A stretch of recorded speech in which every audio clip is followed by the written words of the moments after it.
राधे राधे महाराज जी। महाराज जी, जब कर्म ही सब कुछ है तो रामायण में भी लिखा है कि कर्म प्रधान विश्व करी राखा, जो जस करे तो तस फल चाखा। यदि मनुष्य केवल अच्छे कर्म करे और अपना कर्तव्य ईश्वर द्वारा दिया गया माने तो क्या बिना पूजा पाठ के भगवत प्राप्ति हो सकती है? ये सबसे बड़ी पूजा नहीं है क्या? इससे बड़ी कोई और पूजा है क्या? अपने कर्म को भगवान को समर्पित करते हुए, भगवत स्मरण करते हुए समय व्यतीत करना। हम कह रहे अगरबत्ती कभी मत लगाओ, तुम्हारा मन है तो मंदिर जाओ, तुम्हारा मन है मंदिर मत जाओ, लेकिन सब में भगवान को देखते हुए व्यवहार करो, सबको सुख पहुंचाने की भावना करो और भगवान का नाम जप करो, इससे भगवत प्राप्ति हो जाएगी। पर केवल कर्म करने से नहीं, कर्म योग से भगवत प्राप्ति होगी। योग तभी होता है जो भगवान को समर्पित होता है।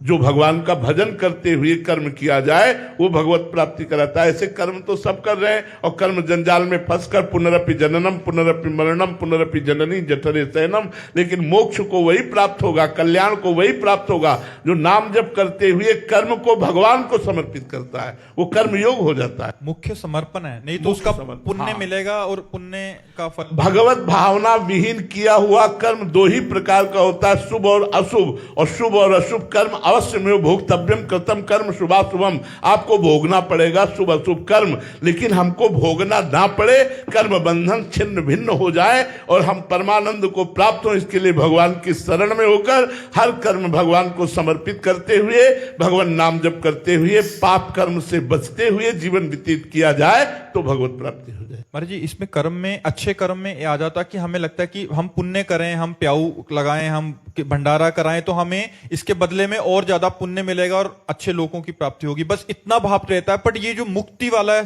लेकिन रुपया कमाना, रुपया जेब में रखना, लेकिन ठगों से बचा पाना, अगर ठगों से नहीं बचा पाए तो घर तक नहीं पहुंच पाओगे। जेब ही खाली और ज्यादा चतुर ठग हुआ तो मार भी देगा। ये काम क्रोध लोभ मोह मद मत्सर ये बहुत बड़े ठग है, तुम्हारे पुण्यों को एक सेकंड में चुरा लेंगे यदि नाम जप नहीं है तो।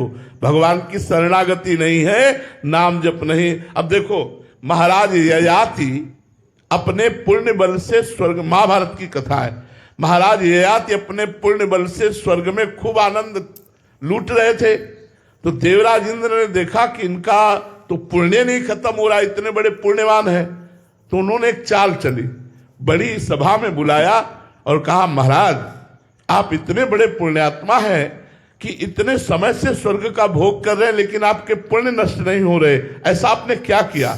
बस उनकी वाणी से निकल गया अहंकार भरा शब्द कि आज तक न कोई ऐसा हुआ है न होगा जैसा मैंने दान किया, जैसा मैंने तप किया। बस इतना बोलते ही सारे पुण्य नष्ट हो गए, खोपड़ी के बल स्वर्ग से नीचे गिरने लगे। तब देवराज इंद्र से प्रार्थना की कि मैं समझ नहीं पाया, मेरे से गलती हो गई, गिर तो रहा हूं लेकिन गिरूं वहां जहां संत जन हो। तो महाराज शिवी आदि बड़े बड़े संत राजा विराजमान थे, वहीं वो आ रहे थे। उन्होंने कहा ये तो कोई पुण्यात्मा आ रहा है। उन्होंने कहा मैं अपना पुण्य देता हूं, तुम वहीं रुक जाओ। तुरंत वहीं रुक गए, चारों ने अपना पुण्य दिया, फिर स्वर्ग पहुंच गए। स्वर्ग के पुण्य को एक शब्द ने नष्ट कर दिया कि ना कोई ऐसा हुआ ना कोई ऐसा होगा जैसा मैंने दान और तपस्या की। ये सारे पुण्य दो शब्द में नष्ट हो जाते हैं।